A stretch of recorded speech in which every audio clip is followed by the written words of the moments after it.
CSI Thoothukudi நாசிரை திருமண்டலம், தூய்புரம் சேகரம், தூய தோமா ஆலயம், ஸ்ரீவர்புரம்.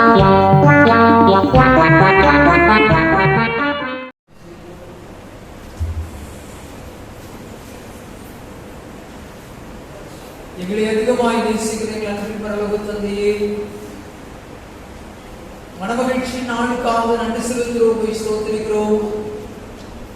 கர்த்தருடைய பரிசுத்த நாளை நாங்கள் ஆண்டவரே உற்சாகத்தோடு ஆசீர்வதிக்கத்தக்கதாக இந்த நாளின் காலை நேரம் முதற்கொண்டு எங்களோடு கூட இடைப்பட்டு வருகிறீர், உமக்கு நன்றி செலுத்துகிறோம், போய் ஸ்தோத்திரிக்கிறோம். இந்த மனமகிழ்ச்சியின் நாளில் மாலை வேளையிலே ஆண்டுடைய பரிசுத்த பாதத்திலே நாங்கள் காத்திருக்கவும், பாடல் பாடி நாமத்தை மகிமைப்படுத்தவும், ஆண்டவரே எங்களுக்கு சுவிசேஷத்தை தந்த முன்னோர்களை நாங்கள் நினைவு கூறவும் எங்களுக்கு கொடுத்திருக்கிற பாக்கியத்தை எண்ணி ஸ்தோத்திரங்களை ஏறெடுக்கிறோம். ஆண்டவரே இந்த ஆராதனைகளிலே தூய ஆவியானவர் எங்களோடு இடைபடுவீராக. ஆண்டவரே நீர் அனுப்புகின்ற வார்த்தை ஒவ்வொன்றும் எங்களோடும் என்னோடும் பேசத்தக்கதாக ஆண்டவர் வல்லமையாய் செயலாற்றும்படியாய் சொல்கிறோம். இயேசு கிறிஸ்துவின் மூலமாய் வேண்டிக் கொள்கிறேன் பிதாவே.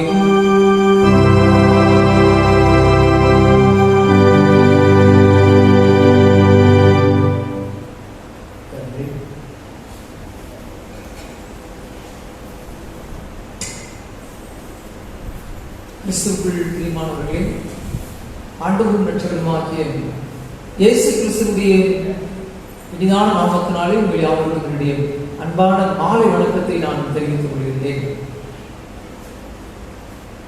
இந்நாளின் காலங்களிலே வாலிபர் ஞாயிறு சிறப்பாக ஆஸ்வதிக்கும்படியாக தேவாதி தேவன் கொடுத்த மாபெரும் கிருபைகளை எண்ணி நான் ஆண்டவருக்கு நன்றி செலுத்துகிறேன்.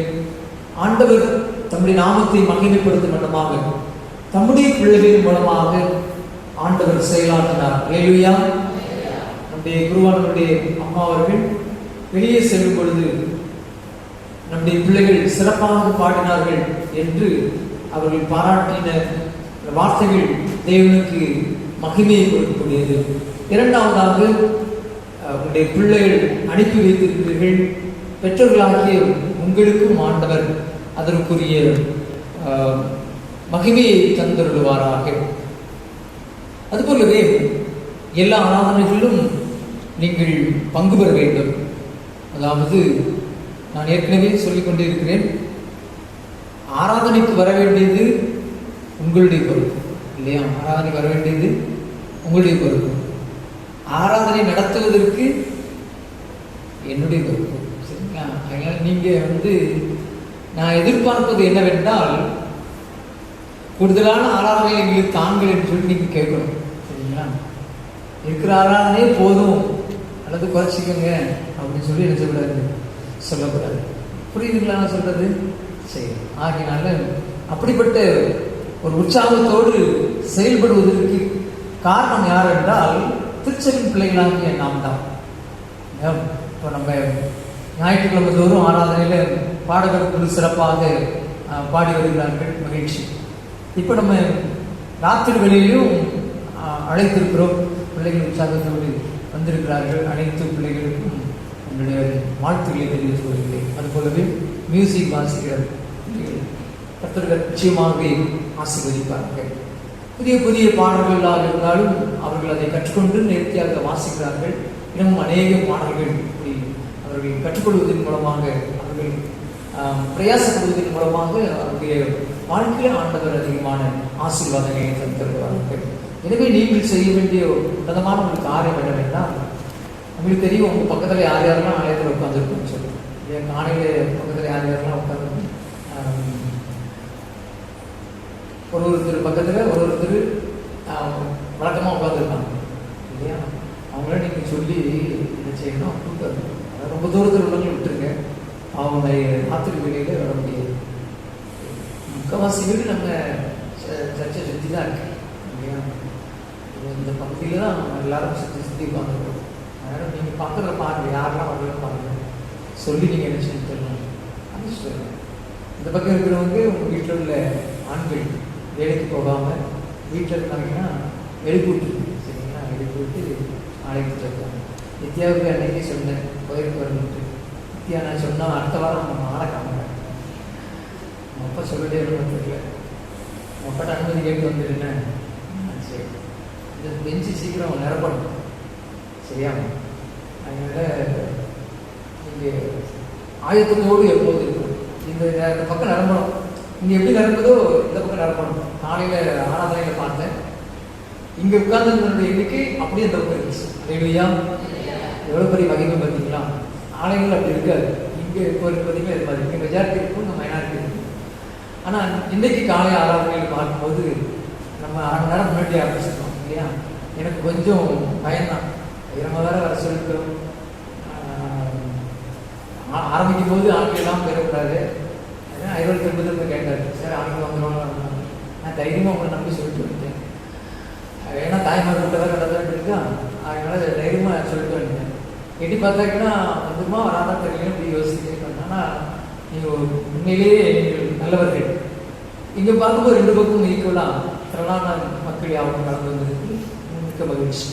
இது உங்களுக்கு நிச்சயமாக பிரயோஜனமாக இருக்குன்னு நான் நினைக்கிறேன். 8:30 மணி ஆராதனை வைக்கலாமா, 9 மணி மாற்றிக்கலாமா? சொல்ல எப்படின்னாலும் தெரிஞ்சுங்க. 7:30 மணிக்கு எப்படி சொல்லிருக்கோம். பெண்கள் பக்கம் தான் நிறைய பேர் சொல்லுங்க பார்க்கலாம். 8:30 மணிக்கு வச்சுக்கலாமா, 9 மணிக்கு மாற்றணுமா? சோறு கொண்டுதாங்க நீங்க தான், நாங்கள் சாப்பிட்றோங்க. அம்மா அம்மா சொல்லுங்க. அப்போ மௌனம் சம்மதத்துக்கு அர்த்தம் தான். வச்சுக்கலாம், அப்படிதானே வச்சுக்கலாம். நீங்க அபியாசப்பட்டு பாருங்க. அந்த 8:30 மணி ஆராதனை என்பது, ஏன்னா நீங்க காலையில் 9 மணினா அதுக்குள்ள வீட்டில் இருந்தால் சாப்பிட்டு அது நமக்கு பலவீனமாக இருக்கும். 9 மணிக்கு திரும்ப வரும்போது இந்த பலவீனத்தின் ஆவிதான் நம்ம ஆட்கொள்ளும். காலையிலே அந்த ஃப்ரெஷ்ஷாக நீங்கள் பார்த்தீங்கன்னா அதுக்கப்புறம் நம்மளோட வீட்டில் இருக்க விடாது சரிங்களா. சரி, அப்படியே நம்ம வச்சுக்கிறோம். ஆண்டவர் பெரிய காரியங்களை செய்வாராக. இந்த நாளிலே நாம் நம்முடைய ஆராதனைக்கு நிகழ்ச்சி, நம்முடைய ஆராதனைக்கு ஆரம்பமாக கன்வென்ஷன் இதழ்கள் 55 ஜீவனுள்ள தேவனுடைய மாதம் ஜீவ பாதையை நடத்தும். நாம் கரங்களுக்கு உற்சாகமாக பாடுவோம். ஜீவனுள்ள தேவனுடைய மாதம் ஜீவ பாதைகளை நடத்தும்.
வாழ்க்கையிலே துவண்டு போயிருக்கிற நேரத்தில், இல்லை என்றால் பிரச்சனை மேல் பிரச்சனை உங்களை ஆட்கொண்டு நீங்கள் கண்ணீர் வடித்துக் கொண்டிருக்கும் போது, என்னால் பலனிலேயே என்று நீங்கள் கலங்கிக் கொண்டிருக்கும் போது இந்த பாடலை நீ பாடி பாருங்க. உண்மையிலே ஆவியானவர் உங்களோடு வெளிப்படுவார். நாம் நினைத்தோ நினைக்காமலோ நாம் வேதனைப்படுகின்ற நேரங்கள், சும்மா இருக்கும்போது கூட, நீங்கள் பணி செய்து கொண்டிருக்கும் போது கூட, சத்தமிட்டு படிக்காட்டா கூட உங்கள் வாயினால கம்மி கொடுத்து பாருங்க. ஆவியானவர்களோடு பேசுறது நீங்கள் உணர முடியும். இந்த பாடலில் கடைசி சரணம் அப்படி சொல்லியிருக்கு, நியாயத்திற்பின் நாள் நெருங்குதே, நேசர் வர காரணமாகவே. நம்ம எல்லாருடைய விசுவாசம் அதுதான். ஆண்டவர் ஒரு நாள் வரப்போகிறார். அவர் பிரதான சத்தத்தோடு, பிரதான தூதருடைய எக்கால சத்தத்தோடு, தேவாதி தேவனுடைய சகலவிதமான தூதர்களோடு கூட அவர் இறங்கி வரப்போகிறார். அவர் வரும்போது மரித்தோர் இல்லாத நினைச்சுவாங்களா எழுப்புவார்கள். உயிரோடு நாமும் அவருக்கு எதிர்கொண்டு போய் சும்மா போக மாட்டாங்க. என்ன சொல்லப்பட்டிருக்குன்னா, வெளிப்படுத்தி விசேஷத்தை வாசித்து பார்த்தீங்கன்னா, அவர்கள் எல்லாரும் புதிய பாடலை பாடுவார்கள். செய்வாங்க புதிய பாடல். அப்போ நம்ம இங்க மட்டும் பாடம் போறது இல்லை, நம்முடைய இன்னொரு வாழ்க்கை இருக்கு பார்த்தீங்களா, அந்த வாழ்க்கையை நம்ம எப்போதும் பாடிட்டு இருக்க போறோம். அதுக்கு நம்ம இப்போதே நம்ம என்ன செய்யணும், தயார்படுத்திக்கிறோம், ஆயத்தப்படுத்திக்கிறோம். நான் ஒரு நாள் அவரோடு கூட இந்த மத்திய ஆகாயத்திலே அவரோடு கூட நான் போக போகிறேன். நல்ல ஒரு அருமையான ஒரு கோரஸ் இருக்கு, கன்னட இருக்குது. பரிசுத்தர் பவனியிலே, பரிசுத்தர் பவனியிலே, ராஜா நாம ரங்கத்தினாக உண்மை வாஞ்சிக்கின்றேன் என்று ஒரு பாடம் உண்டு. நல்ல ஒரு அழகான சின்ன விபிஎஸ்ல, நான் சிறுவனாக இருக்கும்போது விபிஎஸ்ல படித்த ஒரு பாடல். அது கன்னட சித்தியத்தில் இடம் பெற்று நல்ல ஒரு பாடல் பார்த்துருக்கேன். என்ன சொல்றது, அது ஆண்டவருடைய அந்த பரிசுத்த பவனியிலே நானும் போய் பாடுறதுக்கு எனக்கு வாஞ்சை. சரிங்களா? நீங்க என்ன போட்டுருக்குன்னா, அந்த நியாயத்தீர்ப்பு நாள் வரும்போது அவர் வருகின்ற காலத்திலே எல்லாரும் அவரை நோக்கி போறோம். ஆனா நம்ம உலகம் என்ன சொல்லுது, மாயலோகம் நம்பி வாழ்ந்திடும் மனிதரை மீட்க மாட்டேன். இதுதான் ஆண்டவருடைய தாகமும் கூட. கிறிஸ்தவன் என்று சொல்லிக் கொள்கிற என்னுடைய, சொல்லுங்க, எங்களுடைய சொல்லுங்க, சொல்ல முடியும், சத்தமா சொல்லுங்க, எங்களுடைய. யாதொருவன் கிறிஸ்துவை ஏற்றுக்கொண்டாலோ அவங்களுக்கு என் வாழ்க்கையை பற்றி, நம்ம வாழ்க்கையை பற்றி கவலைப்படக்கூடாது. ஆண்டவர் என்ன சொல்லியிருக்காருன்னு சொன்னாங்கன்னா, என் நாவிலிருந்து சொல்லப்படாதற்கு முன்பதாகவே எல்லாவற்றையும் ஆண்டவர் என்ன செஞ்சாரு, அறிந்து விட்டார். மட்டுமல்ல, தாயின் கற்பத்தில் உற்பத்தியாகும் முன்னே என்னை பேர் சொல்லி ஆண்டவர் அதிகாரத்தை வாசித்து பார்த்தீங்கன்னா சொல்லப்பட்டிருக்கு. தாயின் கற்பத்தில் உற்பத்தியாகும் முன்னே ஆண்டவர் என்ன செஞ்சாராம், பேர் சொல்லி அறிவித்தார். என் பேர் நெல்சன் அப்படின்னு சொல்லி என்ன செஞ்சார். அவர் எங்கள் அம்மா அப்பா வச்சாலும் கூட ஆண்டவர் அந்த பேர் என்ன செஞ்சாரு, வச்சுட்டார். இங்கே இருக்கிற ஒவ்வொருவருடைய பேரையும் அவங்க அம்மா அப்பா சொல்லி கோயில வந்து ஞானசாமி கொடுக்கறதுக்கு முன்னாடி யார் வச்சுட்டாங்க, இயேசுவை வச்சுட்டாங்க. அதனால தான் அவங்க அப்படி சொல்லியிருக்கிறார்.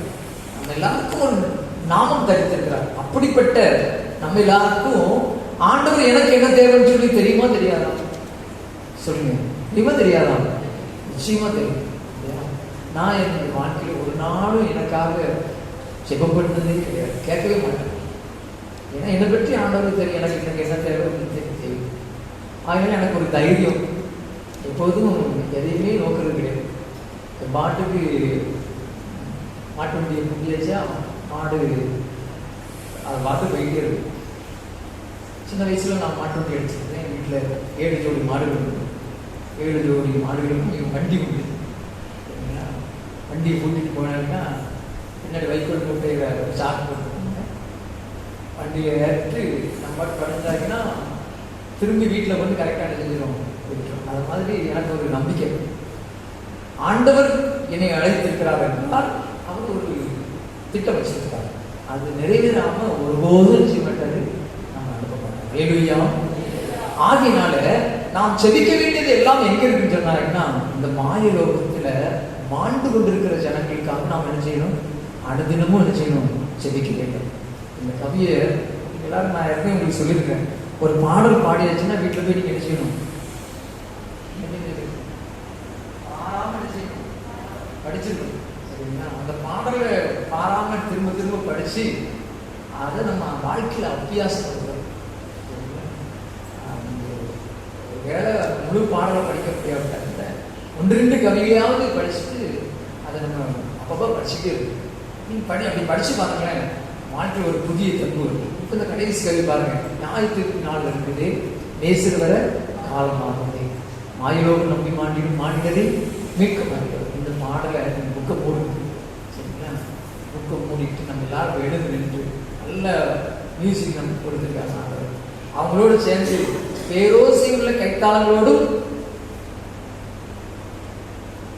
சொல்லுங்க. நான் இன்னைக்கு காலையில் தான் பார்த்தேன், இல்லைங்க எப்படி பாட்டு படிக்கிறாங்கன்னு சொல்லி மெய் மறந்து பார்த்துட்டு இருந்தேன். அப்புறம் கொஞ்ச நேரம் உட்காந்து பார்த்துட்டு இருந்தேன். தாய்மார் பாட்டு எப்படி சில ஊரில் பார்த்தீங்கன்னா இந்த மாட்டு வண்டியில் வளர்த்த காலம் இறந்த காலம் சொல்லுவாங்க. ஒன்று இப்படி சடிச்சுட்டு போவோம், இன்னும் இப்படி சடிச்சுட்டு போவோம். என்ன இனிமையாக இருந்துச்சு தெரியுமா? பரலோகத்தில் உண்மையிலே நான் ஆச்சரியப்பட்டேன். அவ்வளவு அழகாக பாடினீங்க. நீங்கள் பாடின பாடல் கூட நேர்த்தியாக இருந்தது. ஆனால் வசனம் மட்டும்தான், சத்தம் மட்டும் சொல்ல மாட்டேங்குது.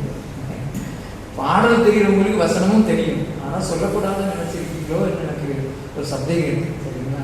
என்ன சொன்னேன் சொல்லுங்க. வசனம் சொன்னாங்களா? மறந்துட்டீங்களா? வேலை வாங்க போறீங்க அப்படின்னு சொல்லி வசனம் சொல்ல மாட்டீங்க. பேரோசையில் அது எங்க இருக்கு? துதியுங்கள் துதியுங்கள் ஒரு சங்கீதம் முடியும்ல, சங்கீதத்தில் கடைசி சங்கீதம் அதுதான் இல்லையா? அந்த சங்கீதத்தை நீங்கள் வாசித்து பார்த்தீங்கன்னா அதில் துதியுங்கள் துதியுங்கள் எப்படிலாம் துதிக்குன்னு சொல்லிட்டு கடைசி ஒரு வசனத்தில் சங்கீதக்காரன் பிடிக்காது பாருங்க. வாசித்து பார்க்கலாம். சங்கீதம் 150 கடைசி வசனத்தை வாசிங்க. சத்தமாக சொல்லுங்க. யாரை சொல்லியிருக்கிறாரு சங்கீதக்காரன்? இந்த நாசியிலிருந்து சுவாசம் வந்துச்சுன்னா நீங்க கர்த்தரை என்ன செய்யணுமா? துதிக்கணுமா அப்படின்னு சொல்லியிருக்காங்க. அதனால வீட்டில் போய் நல்லா சத்தமாக செய்யணும், துதிக்கணும். சரிங்களா? அதனால இப்போ நீங்கள் மூடி வச்சுட்டு, புத்தகத்தை மூடி வச்சுட்டு கொஞ்சம் ஜம்ப் பண்ணுங்க, கொதிக்க எழுதுங்க. புத்தகம் நான் மூடி வச்சிருக்கேன். நம்ம ஒரு கவிதை பாட போகிறோம். நான் திரும்ப திரும்ப சொல்லிட்டேன். நியாயத்திற்கு நாள் இருக்குது, நேசர் வர காலம் ஆகுது, மாயலோக நம்பி மாண்டிடும் மாண்டிடவே எளிதான கல்வி. சரிங்களா? நீங்கள் கையெல்லாம் கிட்டக்கூடாது, கையை நல்லா வாங்கி தரேன். அதுதான் சொன்னேன், பேரோசை உள்ள கைத்தாளங்களோடும் அவரை சொல்லிங்க. நாங்கள் அங்கே வரப்போகிறேன். யார் சத்தாலும் கேட்கலையோ அக்கா படிங்கன்னு சொல்ல போகிறோம். சரிங்களா? சரி,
சிறப்பு அமர்கள்.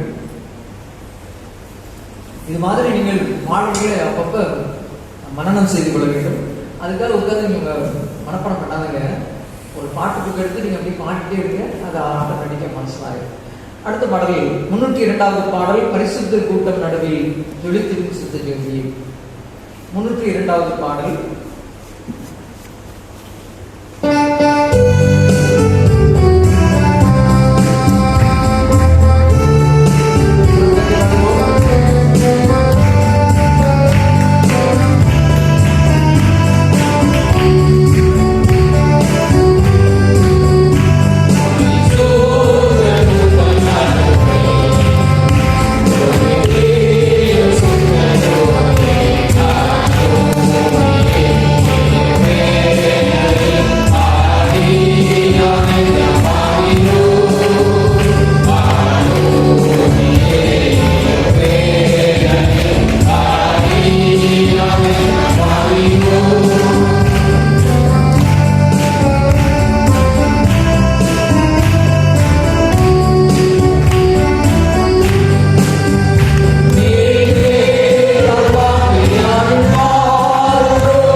அல்லேலூயா, அல்லேலூயா.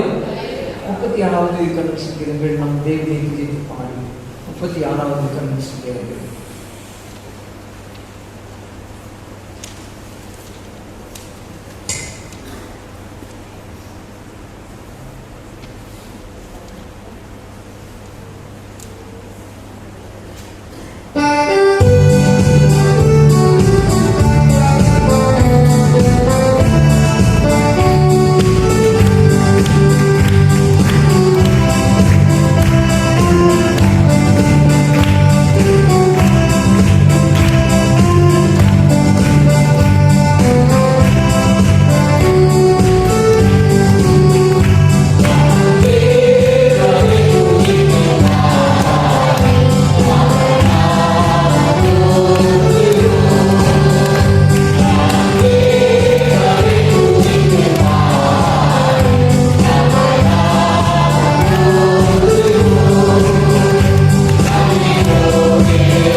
நிறைவாக 14வது பாடல் பாடுவோம். கண்ணன் சங்கீதங்கள் 14 சேனையை அதிபர் கர்த்தருக்கு செலுத்துவோம் கணம் மகிமையை. 14வது பாடல்.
ஹல்லேலூயா.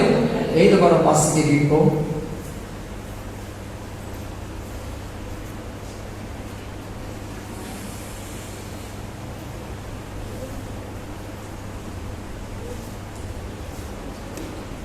இந்த நாளுக்கு தெரிந்து கொள்ளப்பட்ட விசேஷித்த வேத பகுதி பரிசுத்த யோவான் எழுதின சுவிசேஷம் 12ஆம் அதிகாரம் திருவசனம் 20 முதல் 26 வரை வாசிக்க கேட்போமாக.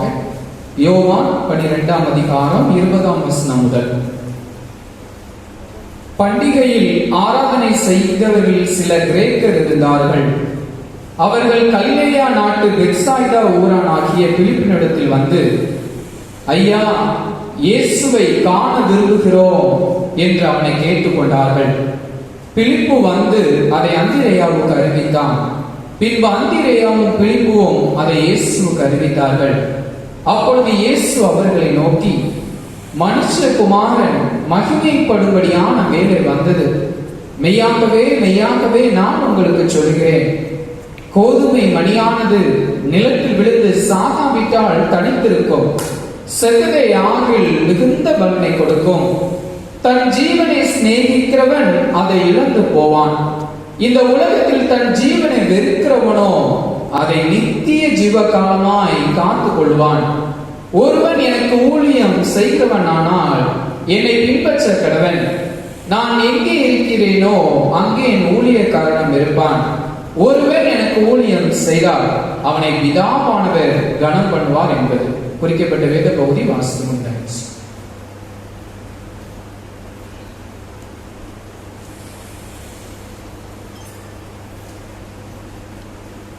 கண்களை மூடி நாம் ஜெபம் செய்வோம்.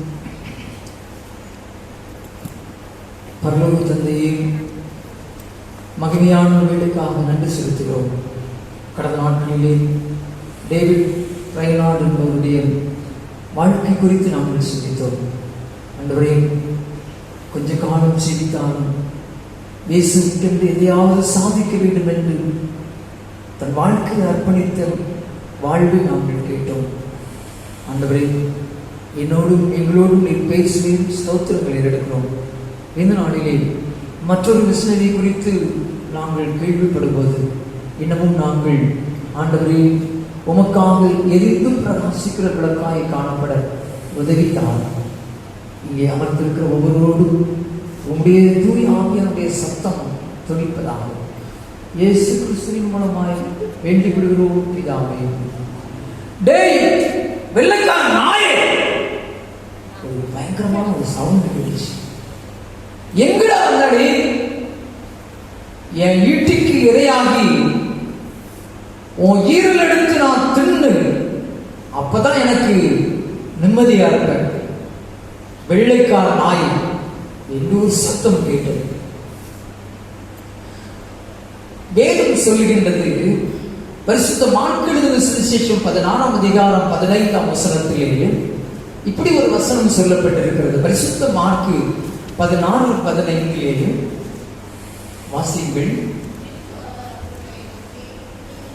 நீங்கள் உலகமெங்கும் போய் சர்வ சிருஷ்டிக்கும் சுவிசேஷத்தை பிரசங்கியுங்கள் என்ற ஆண்டவருடைய வார்த்தை, அவருடைய அன்பு கட்டளையானது ஒருவனுக்குள் அது ரிங்காரமிட்டுக் கொண்டே இருந்தது. ஜெர்மனி நாட்டிலே ஓல்ஸ் கல்லூரியிலே படித்துக் கொண்டிருந்த ஒரு வாலிபன் தன்னுடைய 16ஆம் வயதிலே இந்த வசனத்தை காதுக்குள்ளே வைத்துக் கொண்டு, நீங்கள் உலகமெங்கும் போய் சர்வ சிருஷ்டிக்கும் சுவிசேஷத்தை பிரசங்கியுங்கள் என்று சொல்லப்பட்டிருக்கிறது. இந்த வசனத்தின் பொருள்தான் என்ன என்று அவனுக்குள்ளாக கேட்டுக்கொண்டிருந்தான். இவன் மிகவும் அடக்கமானவன், வீட்டை விட்டு வெளியே வருவதற்கு யோசிப்பவன். தனக்கென்று ஒரே ஒரு நண்பனை மாத்திரம் தெரிந்து கொண்டான். இந்த நண்பனிடத்தில் மாத்திரம்தான் அவனுடைய குறைகள் நிறைகள் எல்லாவற்றையும் சொல்லி அவன் வாழ்ந்து வந்தான். இப்படிப்பட்ட சூழ்நிலையிலே இந்த வேத வசனம் அவன் காதுகளிலே அனுதினமும் துடித்துக் கொண்டிருந்தது. அன்புக்குரியவர்களே, மத்தேயு, மார்க்கு, லூக்கா, யோவான், இந்த 4 சுவிசேஷங்களும் வேதத்தில் இடம்பெற்றிருக்கிறது, பழைய ஏற்பாட்டிலே, இல்லையா? சொல்ல மாட்டேங்க. புதிய ஏற்பாட்டில் இடம் பெற்றிருக்கிறது. எல்லா புத்தகங்களை விட மிகவும் எளிதாக புரிந்து கொள்ளக்கூடிய வாசகம் நிறைந்த புத்தகம் எதுன்னு சொன்னாங்கன்னா இந்த 4 புத்தகம் தான் இல்லையா? நீங்க மற்ற ஆதியாகமத்திலிருந்து வெளிப்படுத்தல் வரைக்கும் வாசித்தீங்கன்னா இந்த 4 புத்தகங்களை தவிர மற்ற புத்தகத்தில் உள்ள வார்த்தைகள் கடினமாக புரிந்து கொள்வதற்கு மிகவும் கஷ்டமாக இருக்கும். சில வார்த்தைகளை நான் கூட உட்கார்ந்து தேடி தேடி பார்த்து புரிந்து கொள்வதற்கு கஷ்டமாக இருக்கும். ஆனால் இந்த 4 புத்தகங்களை நீங்கள் வாசித்து பார்த்தால் சிறு பிள்ளை கூட என்ன செஞ்சிடும், புரிஞ்சிடும் இல்லையா? அவ்வளவு சுவிசேஷகர்கள் எளிதாக எழுதி வைத்திருக்கிறார்கள். யாரெல்லாம் வசனத்தை படிச்சிருக்கீங்க? மார்க்கு 16, 15 யாரெல்லாம் படிச்சிருக்கீங்க? கொஞ்சம் கைதி காட்டுங்க. வேதத்தில் நான் வசனத்தை வாசித்திருக்கேன். நிறைய வாசித்திருக்கேன். என்ன பேசிட்டு உங்ககிட்ட அந்த வசனம்? வாசித்திருக்கிறோம். என்ன வாசித்திருக்கோம்? இது வாஸ்தவம் என்ன தெரியும்? சுவிசேஷ பண்டிகை என்று வருடத்திற்கு ஒரு முறை நாம் ஆசரிப்போம். வந்திருக்கீங்க தானே? போவீங்க தானே? ஆமா. காலையிலே ஆலயத்திலிருந்து நம்ம எல்லாரும் என்ன செய்வோம்? வேன்லையா நடந்தோம். வேன்ல புறப்படுவோம். போன உடனே நல்ல கெதியா சாப்பாடு சாப்பிட்டு முடிச்சுட்டு அப்படியே அடுத்த ஊழியத்துக்கு கிளம்புறோம். அப்படிதானே? அப்படியே இல்லை, அங்கே ஒரு சண்டை நடக்கும். அப்போ பார்த்தீங்கன்னா அங்கிருந்து போயிருக்கோம். அங்கே இட்லி போடுறதுக்கு காயக்கூடாது, கேசரி இட்லி காயக்கூடாது, இடிச்சு இடிச்சு முன்னாடி நின்று இடிச்சு இடிச்சு சாப்பிட்டு சரி நல்ல நல்ல சாப்பாடு தான் சாப்பிட்டாச்சு. சாப்பிட்ட பிறகு கொஞ்ச நேரம் எங்கே போகணும்? சுவிசேஷ ஊழியத்துக்கு போகணும். அங்கே போய் ஆண்டோடைய வார்த்தை என்ன செய்யணும்? சொல்லணும். அப்பதான் நிறைய பேர் பார்க்கலாம். எங்க இருப்பாங்கன்னு சொன்னானே, எங்கடா மரத்தடி இருக்கு, அங்கே கொஞ்ச நேரம் என்ன செஞ்சிடும்? உட்கார்ந்து இருப்போம். எதுக்கு? எப்போ மணி 1 ஆகுது, மத்தியான சாப்பாடு சாப்பிடுறதுக்கு இல்லையா? அதாவது நானும் சின்ன பிள்ளைகள் அப்படிதான் இருந்தேன். எனக்கு இன்னும் ஞாபகம் இருக்குது. ஒரு 3ஆவது வகுப்பு படிக்கிற வரைக்கும் எங்கள் சர்ச்சில் வந்து தூண்கள் நிறைய இருக்கும். நான் சொன்ன பார்த்தீங்களா, சிலர் தூண் பிடிச்சி வச்சிருப்பாங்க. நான் அந்த குட்டி வயசுலேயே ஒரு தூண் பிடிச்சி வச்சிருந்தேன். ஃபர்ஸ்ட் தூண். அது பக்கத்தில் எங்களுக்கு தினமும் ஐரோடு வருவார். அது சேகரம் பார்த்தீங்களா? அதனால் தினமும் ஐரோடு வருவார். எனக்கு முன்னாடி ஐரோடு உட்காந்துருப்பார். அதுக்கு முன்னாடி பிரின்சிக்கு வந்துருக்கிற மாதிரி அதுக்கு ஐரோடுக்கு பின்னாடி ஆர்கனைஸ்ட் உட்காந்துருப்பார். ஒரு வயதான முதியவர், நல்லா பாடுவார் புத்தகம். அப்போது இந்த வேற பாட்டெலாம் தெரியாது. 3ஆப்பில் என்னத்தை வாசிக்க முடியும்? என்ன பாட்டு புக்கெல்லாம் கொண்டு போகணும்னு எங்கள் அப்பா கொண்டுருவாங்க. அதெல்லாம் கொண்டு போவோம். பைபிள் எல்லாம் எடுத்து போவோம். பாட்டு படிக்கும்போது சும்மா பாட்டு எடுத்து அப்படியே வச்சுக்கிட்டே இருப்போம். ஆனால் ஒரே ஒரு பாட்டு மட்டும் சத்தமோடு பாடுவோம். என்ன பாட்டுன்னா உங்களுக்கும் தெரியும். சங்கீதம் பாடி முடிச்ச உடனே எல்லாரும் பாடுவாங்க. என்ன பாட்டு? சங்கீதம் வாசனம் சொல்லுவோம்ல. உங்களுக்கு தெரியல. ஆர்கனைஸ்ட் போய் கவர்மெண்ட் என்ன படிங்க? சங்கீதம் பாடி முடிச்சிருக்கேன். 90 சங்கீதம் பாடி முடிச்சா என்ன படிங்க? பிதாவுக்கு மாடும். அப்புறம் சிறப்பு சங்கீதம் பாடி முடிச்சு என்ன செய்வோம்?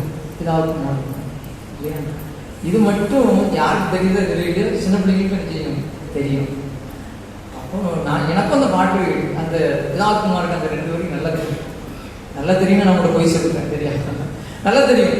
நான் பாருங்க, பிதாவுக்கும் குமாரனுக்கும் ஆமீன் கோ அப்படின்னு பாடுறேன். தெரியாது, ஆவிக்குங்கிறது தெரியாது. ஆமீன் கோ அப்படின்னு சொல்லி பாடுறோம். இதை அந்த ஆர்கனைஸ்ட் வந்து பார்த்துக்கிட்டே இருக்காரு. ஒரு நாள் காத்து பிடிச்சி நல்லாத்தான் பாடுறா, ஆமீன் கோ கிடையாது, ஆவிக்குன்னு சொல்லு அப்படின்னு சொல்லி காத்து பிடிச்சிக்கிட்டு கஷ்டம். எங்க உயர்ந்து சென்று கஷ்டம். முன்னாடி கீழே உட்காரக்கூடாது, அங்கே உட்காந்து நீ ஆமீன் கோ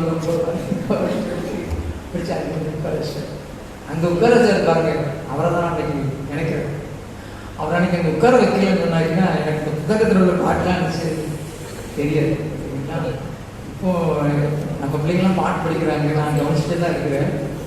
அவங்க வர்றாங்க, நல்லா பாடுறாங்க, திரும்பி போகிறாங்க. நான் படிக்கும்போது அப்படி இல்லை. அவர் அப்போ பாமலை கேட்குறேன், நல்லா கட்டியாக இருக்கும், பார்த்துருக்கீங்க. அப்படி கீழே உட்காந்துருந்தே ஆமைன்னு சொன்னா மண்டைக்கு வாங்கி அடிச்சிருக்கேன். இப்படிதான் பாட்டு தப்பா படிச்சிட்டோம் அப்படின்னு சொன்னாங்கன்னா அந்த புத்தகத்தை கொண்டு ஓங்கி மண்டையில அடிப்பார், இல்லைன்னா அப்படியே வீசிடுவார். அது எங்க பட்டாலும் யாரும் கேட்க மாட்டாங்க, பெற்றோர் யாரும் கேட்க மாட்டாங்க. சரிங்களா? இப்படி நம்ம என்ன செய்வோம்னா எதுக்குன்னு தெரியாமலே நம்ம எங்க போயிடுவோம், சொல்லிட்டு போயிடுவோம். ஆகினாலும் இந்த வசனத்தினுடைய அர்த்தம் நமக்கு என்ன செய்யல, புரியல. அங்க என்ன போட்டிருக்குன்னு சொன்னாங்க, நீங்க உலகம் இருக்கும் போய் சர்வசக்திக்கும் சுவிசேஷத்தை செய்யுங்க. மத்தியானம் சாப்பிட்டு முடிப்போம், நல்ல திருப்தியான சாப்பாடு. எவ்வளவு நாள் நம்ம வீட்டுல இறைச்சி எடுத்து சாப்பிட்டாலும் சரி, அங்க போய் சாப்பிட்டா அது ஒரு திருப்தி இல்லையா? நல்ல திருப்தியான சாப்பாடு. அங்க இருக்கிற நெருக்கடியை பாருங்களேன், அதோட சுவிசேஷ ஓடி என்ன செஞ்சது, முடிஞ்சு போச்சு. நான் வாலிபனா இருக்கும் வரைக்கும் சுவிசேஷ ஊழி எப்படி நடக்குன்னா, நாங்கள் எப்போதும் இந்த எஸ்கே கஷ்டப்படுத்த மையம் வச்சு தான் ஊழி பண்ணுவோம். சரி, காலை சாப்பாடு கிடையாது. காலையில் 8 மணிக்கு வேனில் தான் கிளம்புவோம். கிளம்பும்போது வருகின்ற பாதையிலே ஒவ்வொரு ஊராக சுவிசேஷம் சொல்லிகிட்டே வருவோம். அதுக்கப்புறம் மத்தியானம் சாப்பாடு உண்டு, அப்புறம் சாம்பார் சாப்பாடு தான். சாப்பிட்டு முடித்த உடனே திரும்ப சாயங்காலமும் எடுத்துட்டு ஊழியம் உண்டு. அப்புறம் சாயங்காலம் பொழுது சாயும் போது நான் கிராமத்து மாஸ்டர் போவேன். நான் அந்த போட்டோ எடுத்துருக்கேன். பொழுது சாயும் போது புரியுது அவங்களுக்கு, பொழுது சாயும் போது கொஞ்சம் இருட்டின பிறகு ஒரு ஸ்க்ரீனை போட்டு அவங்களுக்கு படம் காட்டுவோம். இன்னும் நான் அந்த நான் வச்சுட்டு பார்த்தீங்களா ஒரு விஷயம், இது பழைய காலத்தில் உள்ளதான். சரிங்களா? படம் போடுறதுக்கு வந்தனே பழைய காலத்தில் இது போன்று 3. அதுக்கப்புறம் புதிதாக அந்த இடம் இது நான் கொண்டு வந்து போடுறது பழைய காலத்தில். அப்பவே நான் இந்த வாலிப சொல்லுவேன்.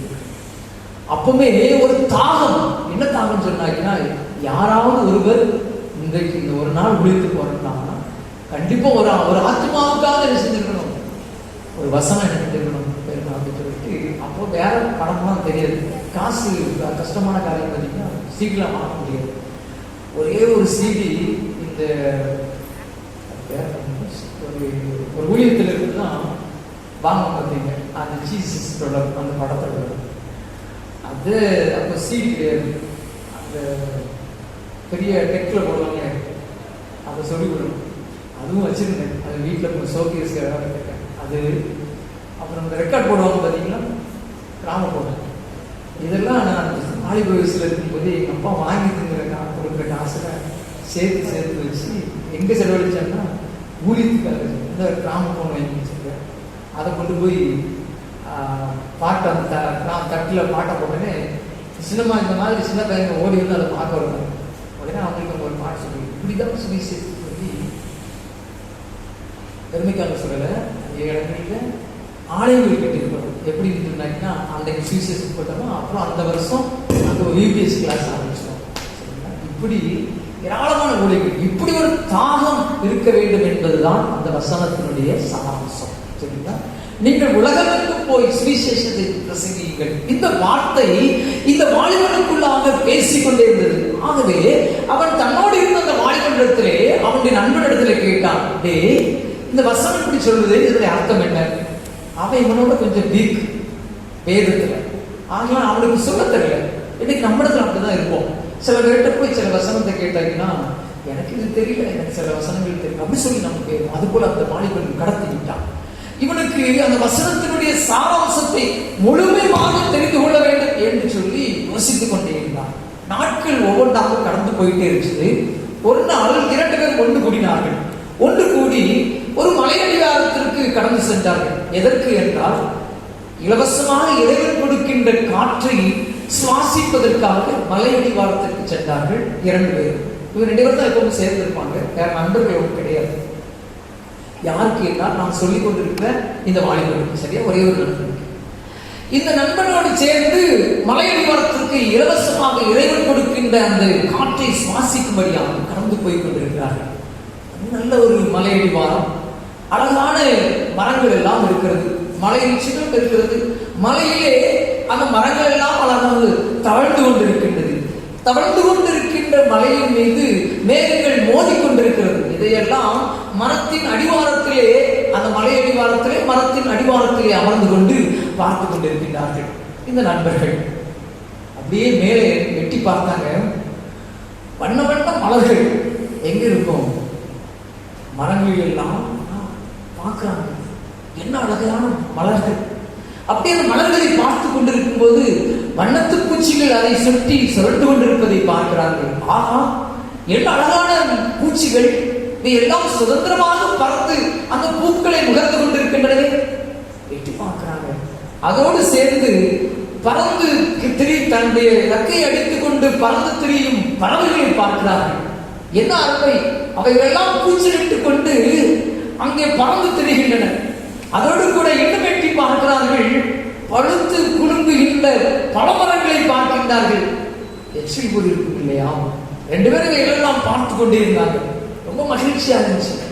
இதோடு கூட அங்கே துள்ளி குதித்து ஓடி விளையாண்டு கொண்டிருந்த அணில்கள் கூட்டத்தை பார்த்தாங்க. இந்த பழத்தை அது கவ்வி கொண்டிருந்ததையும் பார்த்தார்கள். ஆகா, நான் சாப்பிட முடியவில்லை என்று அவர்கள் எண்ணிக்கொண்டு எல்லாம் பார்த்து கொண்டிருக்கும் போது எங்கிருந்தோ சத்தம் கேட்பதை கண்டார்கள். அங்கு எட்டி பார்க்கும் போது நீரோடையிலே தண்ணீர் அங்கே நெளிந்து ஓடுகின்ற பார்க்கும்போது அப்படியே வெள்ளி உருகி ஓடினார் போல காணப்பட்டது. என்ன ஒரு அருமை!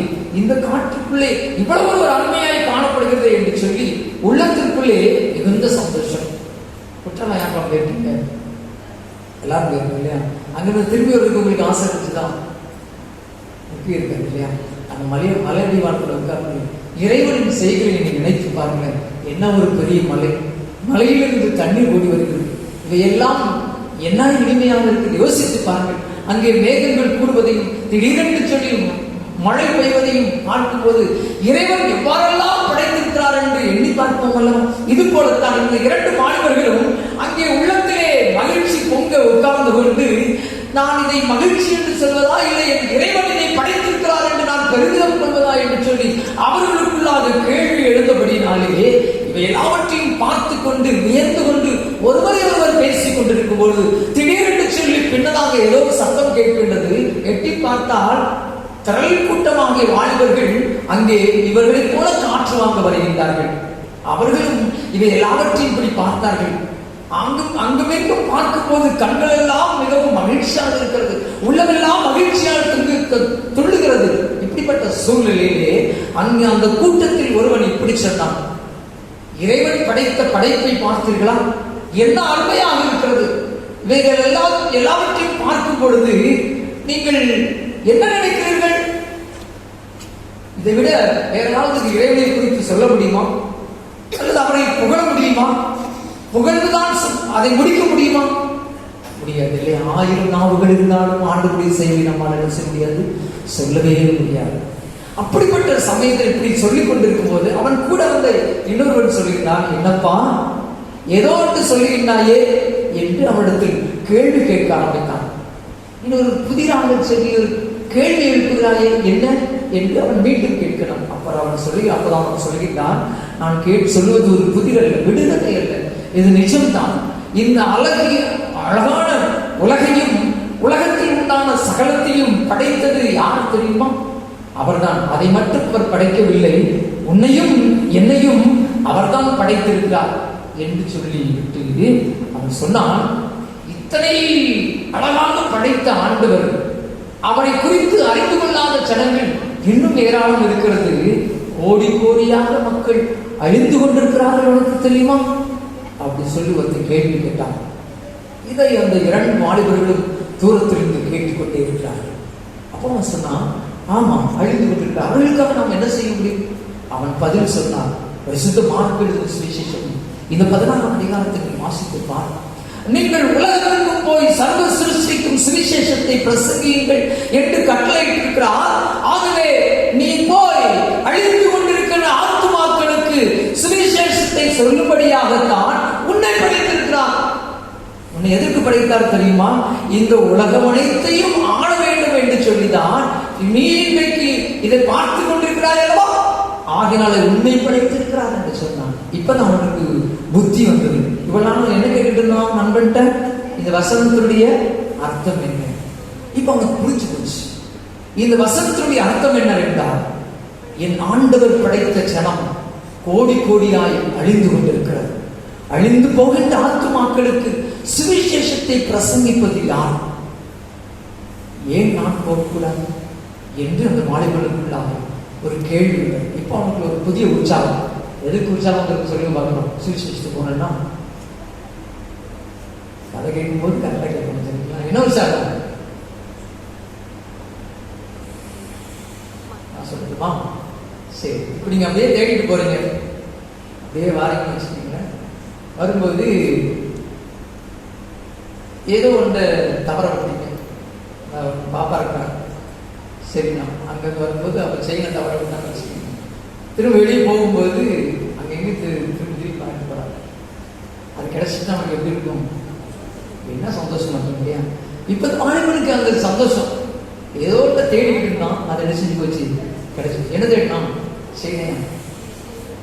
அந்த வசனத்துக்கு அர்த்தத்தை தேடணும். நம்ம என்னைக்கு அவன் தேடிக்கணுமா?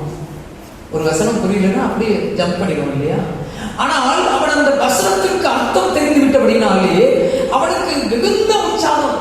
நான் கண்டுபிடித்து விட்டேன், எனக்குள்ளாக ஒரு புதிய கப்பு வந்து விட்டது என்று அவன் தெரிந்து கொண்டு தன்னை முழுமையாக ஒப்பு கொடுத்து முதலாக அவன் ஜெர்மனி தேசத்திலிருந்து நம்முடைய இந்திய நாட்டை நோக்கி, குறிப்பாக தமிழ்நாட்டை நோக்கி நாடி வந்தான். அவனுடைய இளைஞர், அவன் பெயர் தான் ரிங்கல் துபே என்பதாகும். இந்த வில்லியம் தோபியாஸ் ரிங்கல் துபே என்பவர் இந்த ஜெர்மனி தேசத்திலே அவர் பிறந்து, அவருடைய தாய் தகப்பன்மார் போதகர்கள். போதக குடும்பத்திலே பிறந்தபடினாலே வேதத்தை அதிகமாக நேசித்தான். வேதத்தை நேசித்து படிக்க ஆரம்பித்தான். அவனுடைய பிறப்பின் நாள் முதற்கொண்டு 1770 ஆண்டிலிருந்து அவன் பிறந்த அந்த நாட்களில் இருந்து வேதத்தை அவன் சின்ன குழந்தையாக இருக்கும் போதே போதகர் என்றபடினாலே கற்றுக் கொடுத்தார்கள். வளர வளர வளர வேதம் அவனுக்குள்ளாக கிரியை செய்ய ஆரம்பித்தது. வேதத்தை நன்றாக நேசித்தான் இந்த ரிங்கல் துபே. வேற என்ன பேரு? வேற இப்பதான் சொல்லியிருக்கேன். என்ன பேரு? ரிங்கல் துபே. சொல்லுங்க, ரிங்கல் துபே. இது இவ்வளவு பெரிய புத்தகம், சரிங்களா? இவ்வளவு பெரிய புத்தகத்தில் அவருடைய சரித்திரம் இருக்கு. அவங்களுக்கு ஒரு குட்டியோடு நான் சொல்ல போறேன். இந்த ஒரு அடுத்த ஆண்டு வரைக்கும் இவருடைய சரித்திரத்தை சொல்லலாம். அவரே கைப்பட எழுதி வைத்த ஒரு புத்தகம் எனக்கு கிடைச்சது, சரிங்களா? ஒரு நகல் ஒருவரிலிருந்து வாங்கினேன். அதில் எழுதின சரித்திரங்களை வாசிக்க என்ன ஒரு இனிமை தெரியுமா? நம்மையே சாம கொடுக்கணும் போல இருக்குது. அவ்வளவு மிக அழகாக எழுதியிருக்கிறார் சுவிசேஷத்தை பற்றி. போகட்டும். இந்த மனிதன் ஆண்டவரை ஏற்றுக்கொண்டு ஆண்டவருடைய வசனத்தின்படி நடப்பதற்கு அவருடைய பெற்றோர் உதவி செய்த காரணம், போதகர்களாக இருந்தபடினாலே அவர்களை பாலூட்டி சீராட்டி வளர்த்து வசனங்களை சொல்லி சொல்லி ஒவ்வொரு நாளும் வளர்த்தபடினாலே அவர்கள் வசனத்திலே மிகவும் சீராக வளர ஆரம்பித்தார். இப்படி வளர்த்து கொண்டிருந்தபடினாலே ஒரு நாள் இவன் தனிமையாக வெளியே வந்தான். வீட்டை விட்டு வெளியே வந்தான். வெளியே வந்து வானத்தை அண்ணாந்து பார்த்தான். வானத்தில் பார்த்தா என்ன தெரியும்? வானத்தில் என்ன தெரியும்? அழகான விண்மீன்களை பார்த்தான். பகலிலே சூரியனை பார்த்தான். இரவிலே நிலவை பார்த்தான். நல்ல நீல நிறத்தில் ஆங்காங்கே போர்வை போல விரிக்கப்பட்டிருக்கின்ற அந்த வளிமண்டலத்தையும் கண்டான். எல்லாத்தையும் பார்க்கும்போது அவனுக்குள்ள ஒரு கேள்வி, என் ஆண்டவரை என்ன மகிமையாக படைத்திருக்கிறார் என்று அவன் திரும்ப வாலிப வயதிலே வந்து யோசிக்க ஆரம்பிக்கிறான். இப்பொழுது அவனுக்கு வயது 16 ஆயிருக்கிறது.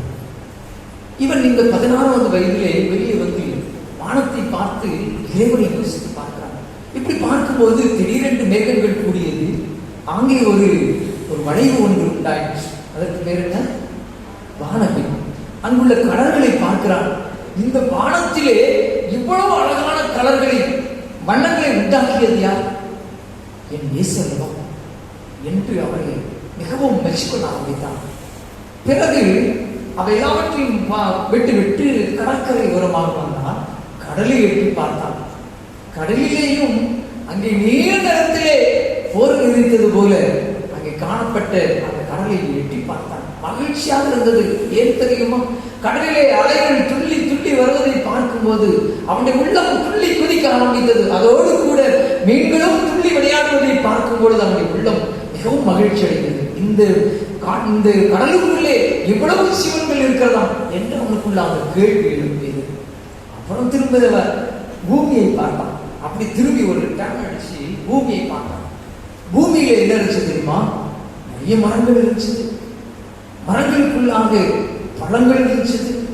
காற்று வீசியது, மேகங்கள் மோதியது, கீழே பார்க்கிறான் மிருகங்கள் ஓடியது. இதெல்லாமோ படைச்சிருக்கிறார். எல்லாவற்றையும் யோசித்து பார்த்துட்டு வேதத்தை திருப்பி பார்த்தான். ஆண்டவர் சொன்னார்கள் அவனுக்கு, இது எல்லாவற்றையும் உனக்காக படைத்திருக்கிறேன், நீ எல்லாவற்றையும் ஆண்டு கொள்ளுங்கள் என்று வேதம் சொல்கிறதெல்லாம் இந்த வசனத்தை நினைவு கூறினார். எல்லாவற்றையும் ஆண்டவர் படைத்து விட்டு நீங்கள் என்ன செய்ய? ஆண்டு கொள்ளுங்கள். அப்போ எனக்கு ஆண்டவர் இது கொடுத்திருக்கிறாரே, நான் ஆண்டவருக்காக என்ன செய்திருக்கிறேன்? அவர் ஒரு வார்த்தை தானே சொல்லியிருக்கிறாரு, நீங்கள் போய் சகல சிருஷ்டிக்கும் சுவிசேஷத்தை பிரசங்கின்னு சொல்லியிருக்கிறார். இவ்வளத்தையும் அனுபவிக்க எனக்கு கொடுத்துட்டு என்ற ஒரே ஒரு வார்த்தை கேட்கிறாரு, நான் செய்யலையே அப்படின்னு சொல்லி யோசிக்க ஆரம்பித்தான். ஆக இப்போ அவனுடைய பள்ளி வாழ்க்கை முடிந்து கல்லூரி வாழ்க்கைக்குள்ள போனான். அவனுக்குள்ள போய் இருக்கும் போதெல்லாம் எல்லா நேரமும் எப்போ அவன் தனிமையா உட்கார்ந்து இருக்கிறானோ, இந்த மார்க்கு 16-15 அவனுடைய காதுகளிலே துடித்துக் கொண்டே இருந்தது. என் அன்புக்குரிய திருச்சபை பிள்ளைகளே, நீங்களும் நானும் ஏதோ ஒன்றுக்காக வாழ வரவில்லை. என் ஆண்டவர் என்னை குறித்து ஒரு திட்டம் வைத்திருக்கிறார், உங்களை குறித்து ஒரு திட்டம் வைத்திருக்கிறார். அதற்காகத்தான் உங்களை உலகத்திற்குள்ளாக அனுப்பியிருக்கிறார். ஆனால் நாம் மெய் மறந்து போனோம். சில சமயங்களிலே நாம் கூட சொல்லுவோம், என்னை ஆண்டவர் ஒருவேளை இதற்காகத்தான் என்னை வைத்திருக்கிறாரோ என்று நாம் பேசிக்கொள்வோம். ஆனால் அதை செயல்படுத்தவில்லை. இந்த வாலிபன் தன்னுடைய 16 வயதிலே அவன் சிந்தித்துக் கொண்டான். இந்த வசனம் எனக்காக தான் சொல்லப்பட்டிருக்கிறது. உலகம் அனைத்தும் படைத்தாலும் படைத்த பரமன் என்பவர் அவர் கண்ணீர் வடித்துக் கொண்டிருக்கிறாரே, ஏன் அவருக்காக நான் சாதிக்க கூடாது என்று சொல்லி வாழ்க்கையை மாற்றிக்கொள்ள ஆரம்பித்தான். இப்பொழுது தன்னுடைய 26வது வயதுக்கு நேராக அவன் கடந்து சென்றான். இவ்வளவு காலம் படித்து விட்டு போதகர் பட்டத்தை எல்லாம் முடித்துவிட்டு அவன் ஜெர்மனி தேசத்திலேயே போதகராக பணியாற்றினான். ஓராண்டு காலம் போதகராக பணியாற்றான். இப்போ நான் சொல்றேன் இல்லையா, நாம் உங்க சர்ச்சுக்கு வராமல் இருந்திருந்தோம்னா எவ்ரி சண்டே எங்கேயாவது ஒரு சர்ச்சில் போய் என்ன செஞ்சிருப்பேன்? வசனத்தை பிரசங்கித்திருப்பேன். ஏசாக்கு அப்பா கூட ஒரு சமயம் ஒரு ஆலயத்திற்கு அவங்க பார்த்துட்டு அழைத்து கொடுத்தாங்க. எனக்கு அந்த மாதத்தில் ஃபுல் என்கேஜ். இப்படி ஏதாவது நம்ம ஒரு சபையில் சொல்லிட்டு இருப்பேன். இப்போ நான் உங்களுக்கு சொன்னேன், என் கையில் விலங்கு போட்டு என்ன செஞ்சு விட்டுருக்கு, கட்டப்பட்டிருக்கு. சரிங்களா? கிறிஸ்துவுக்காக நான் கட்டப்பட்டிருக்கேன். ஏன்னு சொன்னாங்கன்னா ஒரு லிமிட், நான் அந்த லிமிட்டை தாண்டி என்ன சொல்ல முடியாது, போக முடியாது. உங்களுக்கு நான் சொல்றது குறித்து நினைக்கிறேன் இல்லையா? நான் ஒரு சபை ஊழியராக மாத்திரமா இருக்கேன். எனக்கு மேலே யார் இருக்கா? குருவானவர் இருக்கார். குருவானவருக்கு மேலே பேராக இருக்கிறார். அவங்களுக்கு உட்பக்கம் நீங்கள் வெட்டி பார்த்தீங்கன்னா சில கமிட்டிஸ் இருக்குது இல்லையா? இது நம்முடைய திருச்சபையின் ஒழுங்கு. இந்த ஒழுங்குகளுக்குள்ளாக தான் நம்ம நினைச்ச முடியும், போக முடியும். இப்போ நான் ஒரு வார்த்தை சொல்லிட்டேன்னு வச்சுக்கோங்களேன், அதாவது எனக்கு ஒரு விட சரியாக தெரிஞ்சிருக்கலாம், உங்களுக்கு தவறாக தெரிஞ்சு வச்சுக்கோங்க. நீங்கள் நல்லவர்கள், உங்களை நான் குறை சொல்லலை. சில இடங்களில் ஆராதனை முடிந்தவுடன் கமிட்டியார் கூடுவாங்க பாருங்க, அடிதடி தான் நடக்கும். சரிங்களா? நம்ம அப்படி கிடையாது. நம்ம சொல்றதை எல்லாத்தையும் நீங்கள் கேட்டுக்கிறீங்க வாழ்த்து. சில இடங்களில் ரொம்ப கொடூரமாக இருக்கும். காரணம் என்னவென்றால் அவங்க அந்த கட்டுக்குள்ளே தான் நினைச்சிருக்கணும், அமர்ந்திருக்கணும். அதை விட்டு நினைச்ச முடியாது, வெளியே போக முடியாது. இப்போ வெள்ளிக்கிழமை, புதன்கிழமை, ஞாயிற்றுக்கிழமை காலை இந்த 3 ஆராதனை தவிர வேற ஆராதனை நடத்தக்கூடாது அப்படின்னு கமிட்டியார் சொன்னாங்கன்னா என்ன செய்யணும்? சபையோடு அப்படியே கேட்டுட்டு சரி சரி அப்படின்னு கேட்குறீங்களா? அதை விட்டுட்டு திங்கக்கிழமை சாயங்காலமும் ஆராதனை உண்டு அப்படின்னு சொன்னாங்கன்னா வெளியே போக முடியாது. அங்கேயே கட்ட கம்பு எல்லாம் இருக்கும்.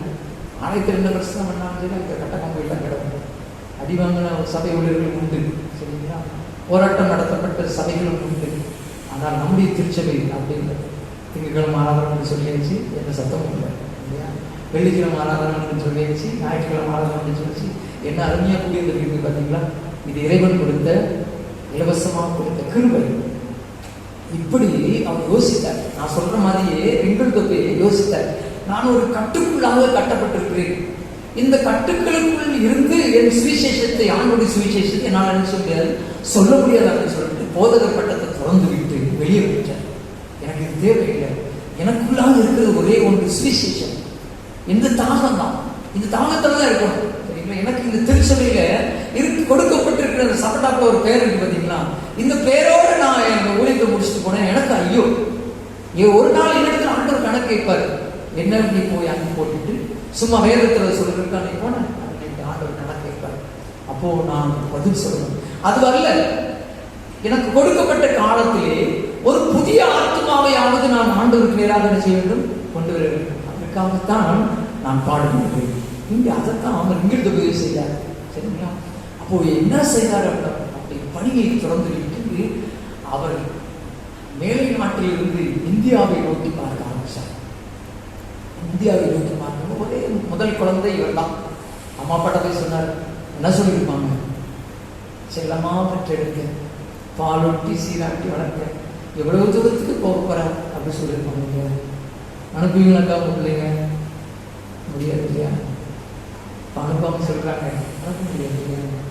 யோசிப்போம். எவ்வளவு தூரத்துல இப்போ நிறைய இந்த ஜார்க்கண்ட் எல்லாம் நீங்க போனீங்கன்னா, நான் போயிட்டு வந்ததை சொல்றேன். ஜார்க்கண்ட் அப்படிங்கிற அந்த மாநிலத்தெல்லாம் போனீங்கன்னா கொடூரமா அங்கிருந்து திரும்பி வரும்னு சொன்னாங்க. ஊழியருக்கு ஆண்டுடைய பலன் தான். சரிங்களா? சொல்ல வேண்டாம். இந்த ஆந்திரனுடைய உச்சி பகுதிக்கு ஒரு முறை போயிருந்தோம் பார்த்தீங்க. அப்போ எங்கள் காட்டுக்குள்ளோடி போகும்போது எங்கள் கூட நல்லா பேண்ட் ஷர்ட் போட்டு நீட்டாக வந்திருந்தாங்க. ஆனால் நாங்கள் பேச பேச ஷார்ட் அண்டில் எழுதிட்டே வந்தோம். அப்புறம் நாங்கள் இங்கே ஒரு நல்ல உச்சிகளில் கூடலாம் போட்டிருந்தாங்க. கிட்டத்தட்ட ஒரு 1500 மணிவாசி மக்கள் கூடியிருப்பாங்க. இவனும் அங்கே உட்காந்து பேசப்படுகிற எல்லாத்தையும் எழுதிட்டே இருக்கோம். முடிந்த உடனே நாங்கள் 2 மணி அந்த மனுஷன்கிட்ட கேட்டோம். அவன்கிட்ட பேச போவோம். இவங்க எங்கே வந்தாங்கன்னு தெரியும். ஒரு 4-5 பேர் துதுக்குன்னு வந்துட்டாங்க.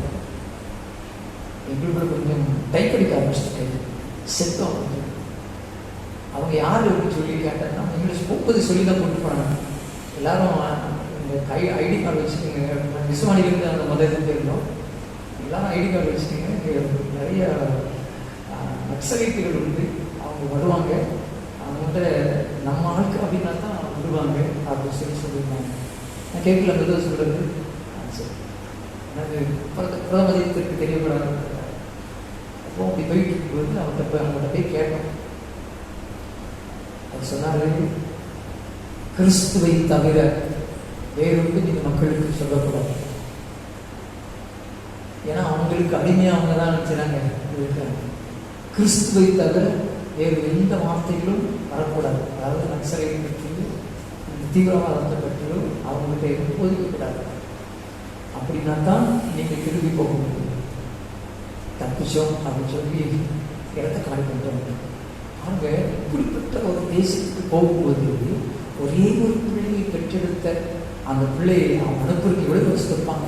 அம்மா, அப்பா, நான் இங்கே பணி செய்த நாட்கள் போதும். எனக்கு ஆண்டவர் கொடுத்திருக்கின்ற தேசம் இந்திய தேசம். நான் போக போகிறேன். அம்மாவுக்கு அப்பாவுக்கும் கொஞ்ச நேரம் நான் பேசுறேன். என்னடா சொல்றேன்?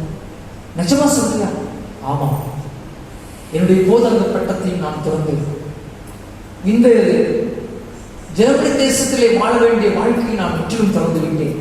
நான் இந்திய தேசத்தை நோக்கி போகிறேன் என்று கடற்கரையை நோக்கி வந்தார். அங்கே ஒரு பாய்மர கப்பல் அந்த காலத்திலே நான் சொல்லுகிறேன் 1700 அந்த ஆண்டிலே சொல்லிக் கொண்டிருக்கிறேன். பாய்மர கப்பல் தான் தெரியும். பாய்மர கப்பல் நீங்கள் வேதத்திலே அப்போஸ்தலர் நடவடிக்கைகள் வாசித்து பார்த்தா பவுல் இந்த சங்கடத்தில் ஆரம்பிப்பார். எங்கேயோ போன நினைச்சு போவாரு. ஆனால் கப்பல் எங்கே போய் நிற்கும்? ஏதோ ஒரு இடத்துல போய் கரை தட்டி நிற்கும் இல்லையா? திரும்ப அவங்க அடுத்த இடத்துக்கு போவாங்க. இப்படிதான் அவங்க நினைச்ச நேரத்தில் வர முடியாது. இன்றைக்கு நம்ம தூத்துக்குடி பாலக்குளத்தில் ஃப்ளைட் ஏறணும்னா கரெக்டாக 40 நிமிஷம் சென்னை போயிடலாம். அங்கேருந்து ஃப்ளைட் ஏறணும்னா கல்கத்தாவுக்கு 3 மணி நேரத்தில் கல்கத்தா இறங்கிடலாம். சரிங்களா? இது நான் 3 மணி 40 நிமிஷத்தில் புதுக்கோட்டை வந்து நான் சேர்ந்துவேன். சரிங்களா? இப்படி நம்ம அபியாசப்பட்டுட்டோம். ஆனால் இந்த ரிங்கல்கிட்ட போய் ஏறின கப்பல் வாய் கட்டிடுச்சு. அவர் நினைச்சது இந்தியாவுக்கு வரணும். எங்கெல்லாமோ போச்சு. காற்று எங்கெல்லாம் அடிக்குதோ அங்கெல்லாம் போச்சு. வாழ்க்கையிலே தான் போக வேண்டிய இடத்தை அடையாமல் ஒவ்வொரு நாளும் கண்ணீர் வடித்துக் கொண்டு இறைவன் இயேசுவை ஒன்றே வேண்டும் என்று சொல்லி சுவிசேஷத்திற்காக ஏங்கி திரிந்தார். கடைசியிலே இந்திய தேசத்திலேயும் அந்த பாய்மர கப்பல் அநேக நாட்கள் கழித்து, மாதங்கள் கழித்து வந்திருந்தது. எங்கே இறங்கினார் தெரியுமா? கல்கத்தாவில். நான் சொன்ன கல்கத்தாவில். நான் தூத்துக்குடியிலிருந்து போனேன். 3.25 மணி நேரத்தில் கல்கத்தா போய் இறங்கிட்டேன். சரிங்களா? ஆனா இவர் வர்றதுக்கு பல மாதங்கள் ஆகும். எல்லாவற்றையும் அங்கு சாப்பாடு கிடைக்காது, குளிர் நேரம், எல்லாவற்றையும் தன் உடலிலே தாங்கிக் கொண்டு இயேசுவின் சுவிசேஷத்தை பிரசங்கிக்க வேண்டும் என்ற தாகத்தோடு எரிகின்ற தீயோடு கடைசியிலே கல்கத்தாவிலே இருந்து இறங்கினார். அங்க போய் ஆண்டுடைய சுவிசேஷத்தை சொல்லும் போது சொல்லிக்கொண்டே இருந்தார். மாதங்கள் உருண்டு போயிற்று. ஆனால் அவருடைய தாகம் இன்னும் எங்கேயோ நோக்கி கொண்டிருக்கிறது. ஆண்டவர் என்ன இங்கே அனுப்பவில்லை என்று சொல்லி அவர் மனதிலே உதிக்கவே அவர் அப்படியே நடந்து வர ஆரம்பித்தார். அதான் நீங்கள் கவனித்துக் கொள்ளுங்கள். அந்த காலத்திலே இப்ப இருக்கிற வண்டிகள் எதுவும் கிடையாது. கல்கத்தாவிலிருந்து நடையாக நடந்தார். தரங்கம்பாடி வந்தார். தரங்கம்பாடி யாராவது இருக்கீங்களா? போகல. கண்டிப்பாக தாய்மார்கள் அனைவரும் நீங்கள் அதற்கு பிரயாசப்படணும். சரிங்களா? டூர் அப்படின்னு போடுறதா தரங்கம்பாடி போங்க. அங்கே யாருக்கா தெரியுமா? இந்த வேதாகமத்தை தமிழில் முதல் மொழிபெயர்த்தவர் ஐயர் இருக்கார் தெரியுமா? சீகன் பாடுகிறார். அவருடைய சிலை எங்க இருக்குது, அவருடைய வீடு எங்க இருக்குது, அவர் அடைக்கப்பட்ட சிறைச்சாலை இன்னும் அங்கே இருக்குது, இருட்டு நிறைந்தது. இதெல்லாம் நீங்க போய் பார்த்தாலும் நம்ம சுவிசேஷத்தை ஆகலாம். இந்த தரங்கம்பாடியிலே நடந்து வந்தார். அவரோடு கூட மொழிபெயர்ப்புக்கு ஒருவர் இருந்தார். இவர் 2 பேரும் சேர்ந்து தரங்கம்பாடியிலே ஊழியம் செய்துவிட்டு கடைசியிலே 1806ஆம் ஆண்டு தெற்கு நோக்கி நகர ஆரம்பித்தார்கள்.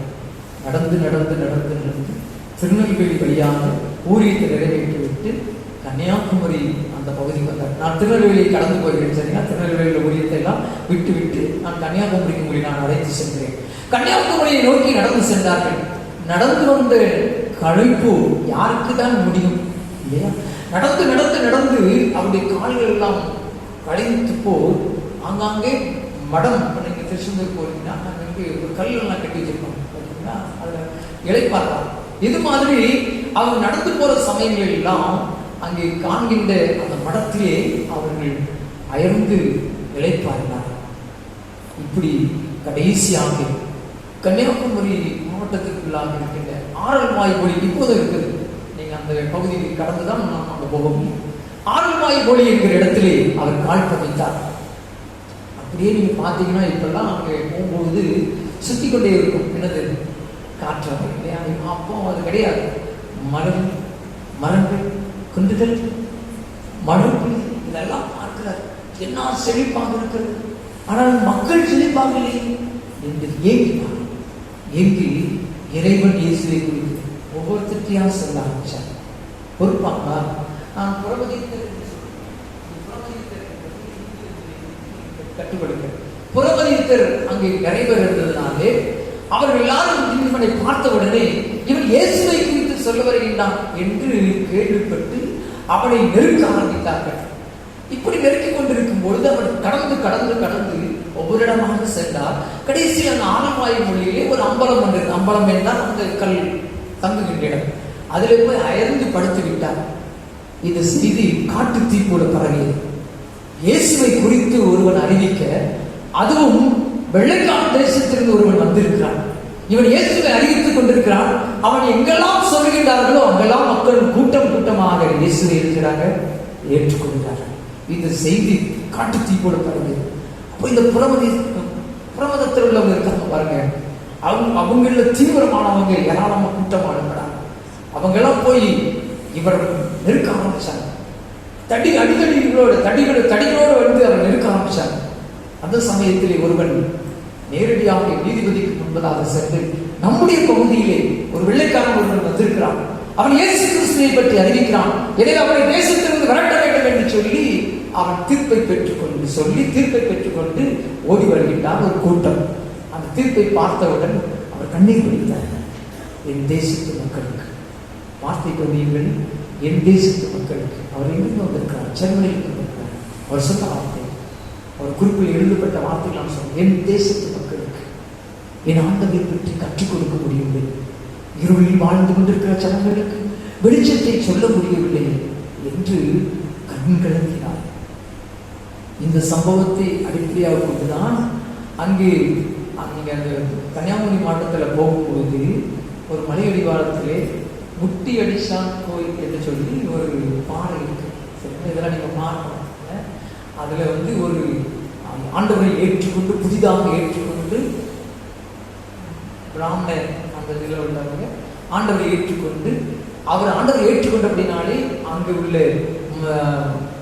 மன்னர் அவர்களுக்கு பெரிய தண்டனை கொடுத்து மேலெல்லாம் மிளகாய் பொடிகளை போட்டு எறும்புகளை கொடுமைப்படுத்தி சாகடிக்கும் போது தண்ணீர் தண்ணீர் என்று சொல்லி கத்தி கடைசியை தண்ணீருக்காக இறைவனிடத்தில் போராடும்போது தன் கையிலே போடப்பட்ட விலங்குகளை வைத்து அந்த பாறையை போக்கி அடிக்கும் பொழுது அங்கே ஒரு ஓட்டை விழுந்து தண்ணீர் தீர்க்கிறது. இன்றைக்கும் அங்கே அந்த நீரூட்டு இருக்கிறது. நான் எங்கள் பிள்ளைகளுக்கு கொண்டு காமிச்சேன். நம்ம பார்த்துருக்காங்க. அது தரையை விட மலையை உயரமாக இருக்கும். தரைக்கு கீழே தண்ணி வர்றது உண்டு இல்லையா? தரையை விட மேலே இருக்கும் மலை.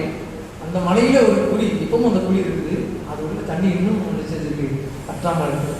நம்ம பார்த்த உடனே எங்கேயும் பைப்பு உள்ளோடி போட்டுருக்காங்க அப்படின்னு நினைக்கிறோம். அப்படி அல்ல, அது ஒரு மலையிலே அந்த பகுதி இன்னும் பாதுகாக்கப்பட்டது. அதில் ஒரு ஆர்சி சர்ச் இருக்குது. சரிங்களா?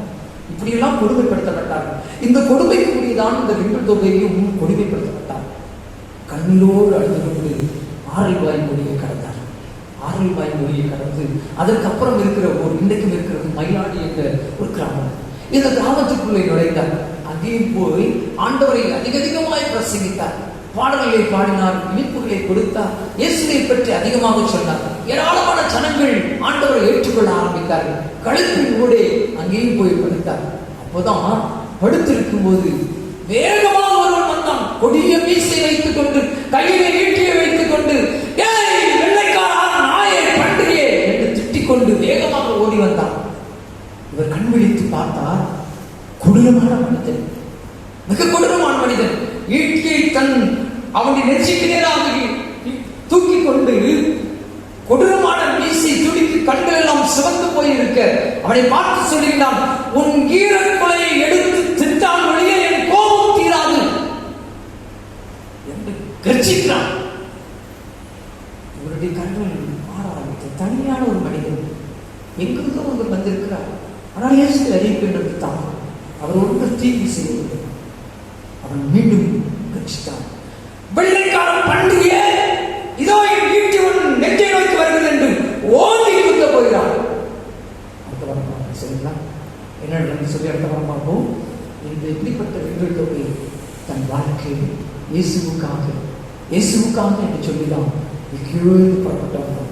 ஆனால் சுவிசேஷம் என்னிலே பரவ வேண்டும் என்பதற்காக, என் தேசத்தில் பரவ வேண்டும் என்பதற்காக நான் என்ன செய்திருக்கிறேன் யோசித்து பாருங்கள். ஆண்டவருக்காக ஒப்பு கொடுப்போமா? மன்னிக்கிறோம். யாரும் அறியாத தேசத்திலே இயேசுவை அறிவிக்க வேண்டும் என்று தாகத்திலே தேடி வந்திருக்கும் பொழுது வார்த்தைகளும் கடுமையான வார்த்தை, வெள்ளைக்கார பன்றி, கையிலே கொடூரமான நீட்டி குத்தப்பட்டு விட்டால் மடிந்து போய்விடுவோம். ஈரலை தின்று விடுவேன், கர்ஜிக்கிற குரல், தன்மையான வேலை. யார் உதவி செய்ய முடியும்? இப்படி ஒரு சுவிசேஷகர்கள் என் மத்தியிலே கடந்து வராவிட்டால் இன்றைக்கு இயேசுவை நான் அறிந்திருப்பேனா? இயேசுவுக்காக நான் வாழ முடியுமா? இன்றைக்கு உலகத்திலே எத்தனை மகிழ்ச்சியாக நான் வாழ்ந்து கொண்டிருக்கிறேன். எவ்வளவு அலங்காரமான உடைகளை உடுத்திக் கொண்டிருக்கிறேன். நினைத்தபடியெல்லாம், மனசு சொல்லுகின்றபடியெல்லாம் நடந்து போய் வாழ்க்கையின் இனிமையை ரசித்துக் கொண்டிருக்கிறோமே. ஆனால் ஒரு நாளிலே குடும்பத்தை விட்டுவிட்டு தூர தேசத்திலிருந்து கடுமையான பயணத்திலும் நம்மை நேசித்து, என்னை நேசித்து, என் வாழ்க்கையை உயர்த்துவதற்காக மிஷனரிகள் வந்தார்களே, அவர்கள் தியாகம் செய்யாதிருந்தால் என் வாழ்க்கை மடிந்து போயிருக்கும். நான் இன்னும் இருளிலேயே வசித்துக் கொண்டிருப்பேன்.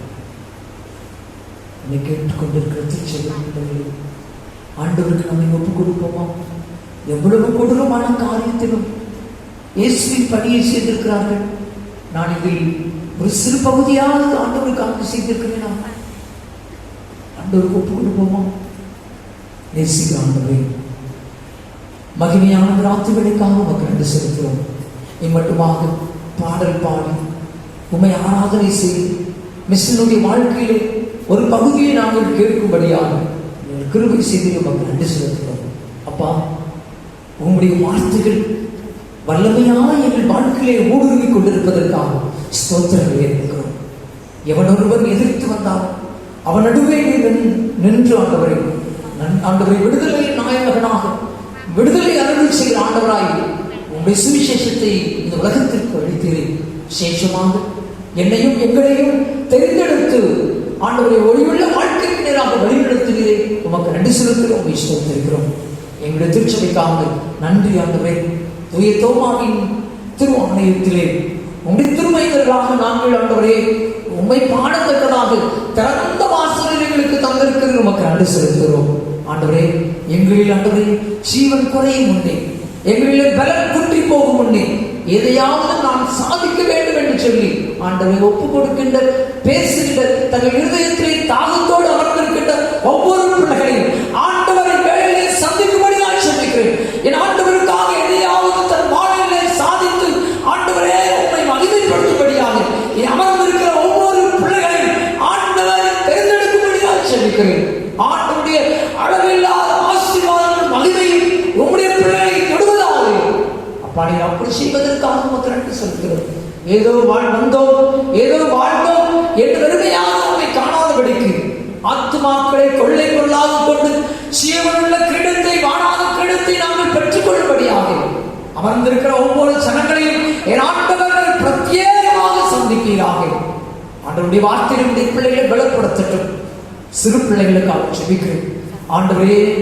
இந்த விதமான வார்த்தைகள் உங்களுடைய பிள்ளைகளுடைய இதயத்திலே அன்றைக்கு எங்களுடைய வாழ்க்கையில எப்படி பேசிக் கொண்டிருந்ததோ அதே போல ஆண்டவரே உங்களுடைய பிள்ளைகளுடைய வாழ்க்கையிலும் பேசட்டும். அப்பா, வாலிப சகோதர சகோதரிகளுக்காக ஜெபிக்கிறேன் ஆண்டவரே. வாலிப சகோதர சகோதரிகளுடைய உள்ளத்திலே ஆண்டவருடைய தாகம் தனியாக இருக்கட்டும். அப்பா, என்னை நோக்கி செருமனையிலிருந்து ஆண்டவரே ஒரு ரிங்கிள் தொகை ஒரு வசனத்தை பிடித்துக் கொண்டு வந்தார் என்றால் எனக்கு எவ்வளவு வசனங்களை சொல்லிக் கொடுத்திருக்கிற ராஜா ஆண்டவரே.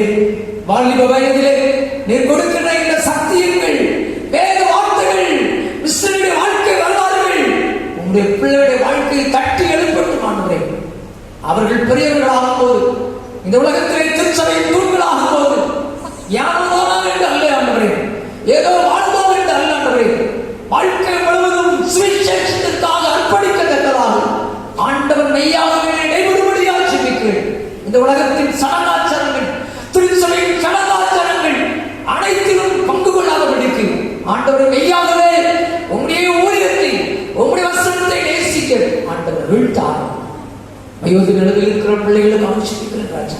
தங்கள் பிள்ளைகளை இப்படி வளர்க்கும்படியாக ஆண்டவர் மனமோந்து அனுப்புகின்ற பிள்ளைகளுக்காக ஸ்தோத்திரம் ராஜா.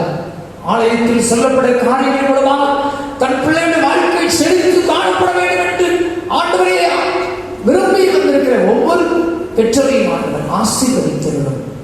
அவருடைய எண்ணங்களுக்கு பிள்ளைகள் வழி தப்பி போகாதபடி பரிசுத்த பாதையில் நடந்து உண்மை கணம் பண்ண அருள் தாரும். வயோதிகளில் இருக்கிற பிள்ளைகளுக்கு ஆட்சிக்கிறோம் ஆண்டு. வயோதிபத்தின் பலவீனங்களுடைய பிள்ளைகளை காக்காதபடிக்கு வயோதிபத்தின் காலத்தில் தங்களால் ஏற்றதை உமக்காக செய்து காட்டத்தக்கதாக ஆண்டவர் அருள் தருவையாக இந்த திருச்சியில் அனைத்து மக்களுக்காக ஜெபிக்கிறோம். ஆண்டவர் ஒவ்வொரு பிள்ளைகளை ஆசீர்வதிக்கிறோம். இந்த ஆராதனையை ஏனோ தானோ என்று ஆண்டவரை தள்ளிவிடாதபடிக்கு இன்னும் எங்கள் திருச்சியில் உள்ள அனைத்து பிள்ளைகளையும் அழைத்து வந்து உங்களுடைய தாகத்தை தீர்த்தருளுவீராக. எல்லாவற்றுக்கும் மேலாக நாம் மகிமைப்படட்டும். இயேசு கிறிஸ்துவின் மூலமாய் வேண்டிக் கொள்கிறோம் ஜீவனுள்ள பிதாவே.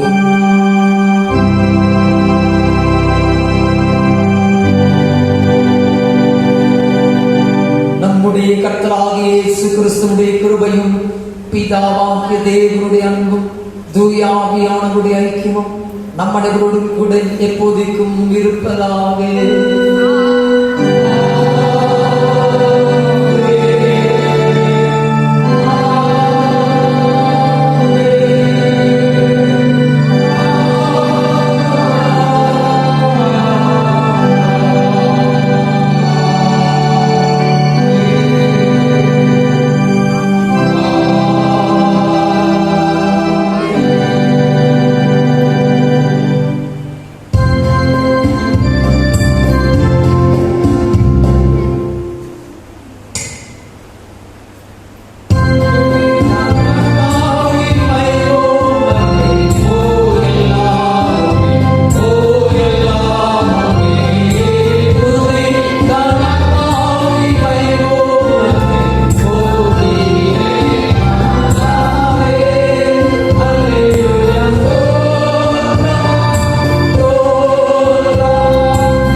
கர்த்தர் உங்களோடு இருப்பாராக. சமாதானத்துடனே போக கடவோம்.